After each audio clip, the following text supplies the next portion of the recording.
السلام علیکم ورحمۃ اللہ وبرکاتہ۔ دوستوں امید کرتا ہوں آپ خیریت سے ہوں گے۔ میں ہوں محمد مقصود قاسمی اور آپ دیکھ رہے ہیں باغ مدینہ یوٹیوب چینل۔ صدر جمعیت علماء ہند مولانا محمود اسعد مدنی نے سویڈن، نیدرلینڈ اور ڈنمارک میں قرآن مجید جلانے اور پھاڑنے کے عمل کو مسلمانوں کی دل آزاری، اہانت اور نفرت پر مبنی شیطانی عمل بتلایا ہے۔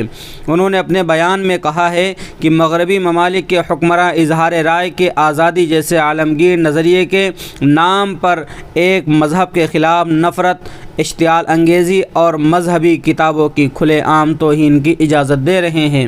ایسی حرکتیں کسی بھی مہذب سماج آزادی کے خانے میں نہیں آتی، بلکہ یہ نسل پرستی اور دقیانوسیت کا مظہر ہے۔ مولانا مدنی نے کہا کہ قرآن مجید کلام الہی ہے جو انسانی توقیر و عظمت، باہمی رواداری کا پیغامبر اور حق و صداقت کی علامت ہے۔ یہ کتاب کسی ایک قوم یا طبقے کے لیے نہیں ہے بلکہ ساری انسانیت کے لیے ہے۔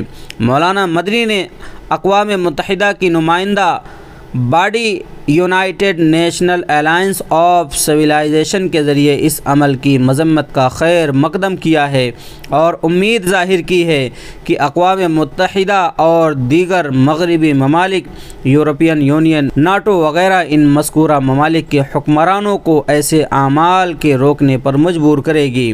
تو دوستو اس وقت قرآن کریم کی بہت ہی بے ادبی کی جا رہی ہے، اس کو پھاڑا جا رہا ہے، اس کو جلایا جا رہا ہے۔ سویڈن کے اندر، ڈنمارک کے اندر، اسی طریقے سے نیدرلینڈ کے اندر ان لوگوں کی اس گندی حرکت کی وجہ سے دنیا کے سارے مسلمانوں میں غم اور غصے کی لہر ہے۔ سبھی لوگ اپنے اپنے اعتبار سے احتجاج کر رہے ہیں اور ان کی مخالفت کر رہے ہیں۔ بہت ساری جگہوں پر تو سویڈن کے جو پروڈکٹ ہیں ان کے بائیکاٹ کا اعلان بھی کر دیا گیا ہے۔ طالبان بھی اس میں کود پڑا ہے اور اس نے بھی سخت مذمت کی ہے، سویڈن کے پرچم کو جلا دیا ہے، نظر آتش کر دیا ہے۔ اور اسی کو لے کر کے مولانا محمود مدنی صاحب نے بھی آج کہا کہ کسی بھی حال میں قرآن کی بے حرمتی کو برداشت نہیں کیا جائے گا اور ہونا بھی یہی چاہیے۔ تو آپ اپنے اپنے اعتبار سے سوشل میڈیا کے اوپر احتجاج ضرور درج کرائیں، کیونکہ قرآن کی بات ہے، کسی اور چیز کی بات ہوگی تو ہم برداشت کر لیتے، اپنی ذات کے اوپر بات ہوتی تو برداشت کر لیتے، لیکن قرآن و حدیث پر، ہمارے نبی پر کوئی انگلی اٹھائے اس کو ہم ہرگز مسلمان برداشت نہیں کر سکتے۔ دوستو اب آپ کا اس کے متعلق کیا کہنا ہے؟ نیچے ایک کمنٹ ضرور کریں اس کی مخالفت میں اور اپنی رائے ضرور نیچے لکھیں۔